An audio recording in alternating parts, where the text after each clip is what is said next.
Hey, GHI people, welcome to the report. We're talking vaccinations and saying goodbye to Spartacus. And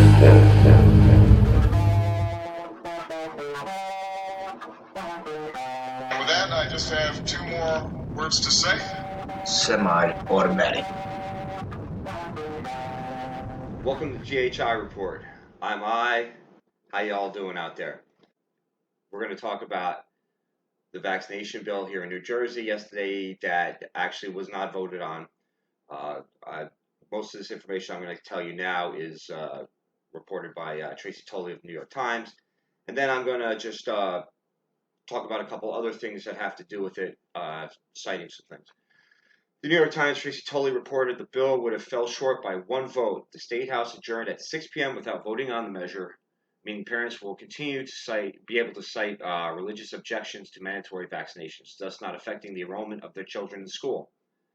The report takes no position, as I believe modern vaccines are much safer today and kids should be inoculated, but I also understand the intrusiveness of a government on the family is an equally important discussion. So a couple things I want to talk about. Now, I personally believe that vaccinations are much safer today. I do think they should be done 2 at a time, not 5 at a time here and whatnot, which is actually what the state is trying to do. The bill wouldn't have passed today, but it's not a moot point as deliberations will continue. The Senate President Stephen M. Sweeney believes the bill will get done, while Senator Weinberg plans on bringing more experts to testify in the State House when the issue is addressed again in the next New Jersey legislative session. So I just want to examine a couple statements and arguments by supporters of the bill, and we will do a follow-up tomorrow by opposing arguments. There was a couple points that I wanted to talk about. First off, in the past, when they said vaccinations were safe and it was the consensus that they were safe, found out that it wasn't safe for a high percentage of Americans of African descent or Southern Indian descent, because most of the people from the continent of Africa and in southern subcontinent of India could not process the mercury that these were made of. Now, East Asians, Central Asians, and Europeans are able to process the mercury right out. Unfortunately, for some other people groups on the planet, they weren't able to, and but the mercury actually builds up in their system, that it could cause some serious brain effects over time, and so it's basically a crapshoot. So I also understand the argument that they say that it's safe, and all the doctors say it's safe, but it's already been proven to have been used. No, and those doctors knowing that it would affect those people because of some Sanger-like policies in the past. Now, they don't use mercury in vaccines anymore, so this is not an issue, but I could also understand the trepidation of people not believing the medical community based on things like this that we already know. Okay. Senator Weinberg said the science is settled on this. All right. A couple things I want to say about that. I'm scrolling through some of my thoughts here. Science is never settled until there are no unknowns and 100% repeatable outcomes to all in which the subject applies. This means 100% repeatable outcomes in all variances of the patients. Look, so you can't say the science is settled on something when it can never honestly be settled until what I just stated. I believe what she meant to say simply was vaccines are deemed safe by the majority of the medical community. Okay, now there's another argument by the proponents for the bill change. Originally, they wanted to have it for all schools, but now it's for public schools. Second argument is of endangering others. I mean, obviously, it's something to think about, but we do have to examine this. It won't put anybody that wasn't vaccinated, in danger. And since the opposing argument is the matter of choice, the argument falls flat. Since vaccines are settled science, as stated by Senator Weinberg, then they would be 99.9% effective, and only those who choose not to be vaccinated or the children of those who choose their children not to be vaccinated would be at risk. That said, the logical response would be those children would be at risk, and it's important to protect them. However, that would be the state reaching too far into family sovereignty. Tragedy is not something anyone wants, but giving the state control over the parent is tyrannical no matter how well-intentioned it may seem. The precedent can and will be exploited, further thus destroying the family unit. Breakdown of the family is something in which all sociological data so far shows to be detrimental to society as a whole. Every child would be born owned by the state, not free, if you set that precedent. You're sounding an alarm over something that should be common sense. You want to vaccinate your children because we know the vaccines are safe now, and it keeps all the children safe. I understand that. I'm just saying, you make that precedent without putting in language in the bill to keep other forms of this kind of government intrusion at bay.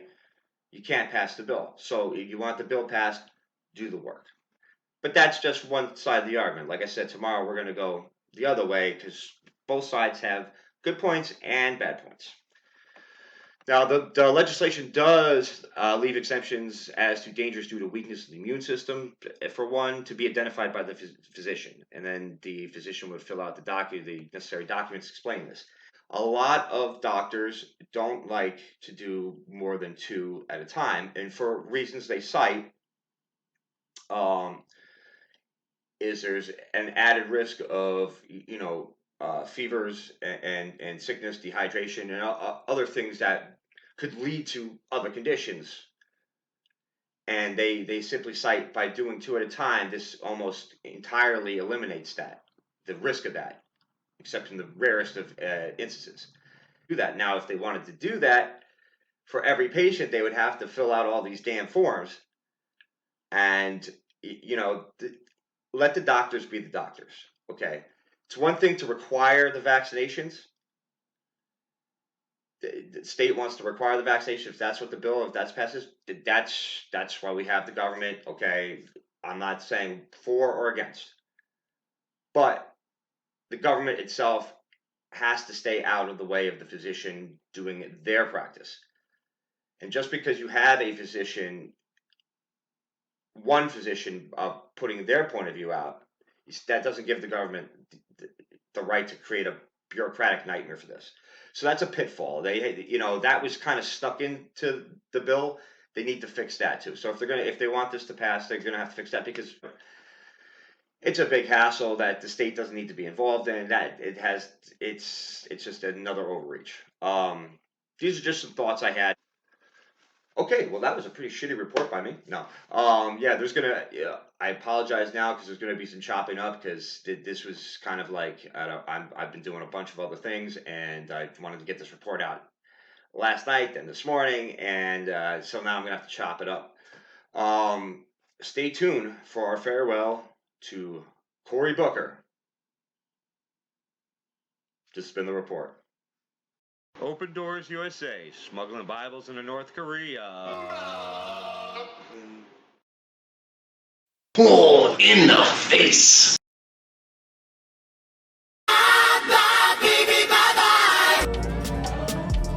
You have said, quote, the real question isn't who is or isn't a racist. It's who's going to do something about it. Senator, what do you plan to do about it? Well, first and foremost, I want to hit that point because we know Donald Trump's a racist, but there is no red badge of courage for calling him that.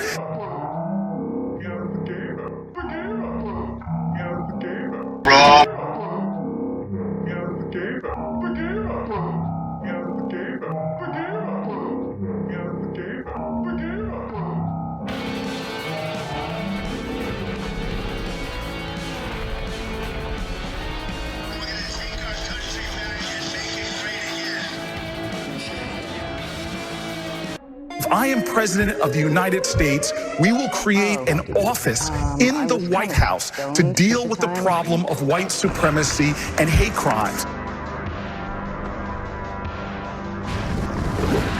Cory Booker is dating Ruth Daughter Dawson. A total clever thing. Oh my goodness. You're the first group I've told that to. Wait a minute.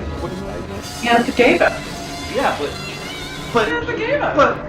but Buddy has a husband who loves him, and there's no way that he's as gay as Cory Booker.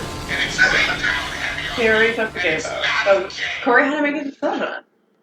And his decision was to date Rosario Dawson. Pile of garbage. Systemic racism is dealt with in substantive plans, from criminal justice reform to the disparities in healthcare to even one that we don't talk about enough, which is the racism that we see in environmental injustice in communities of color all around this country.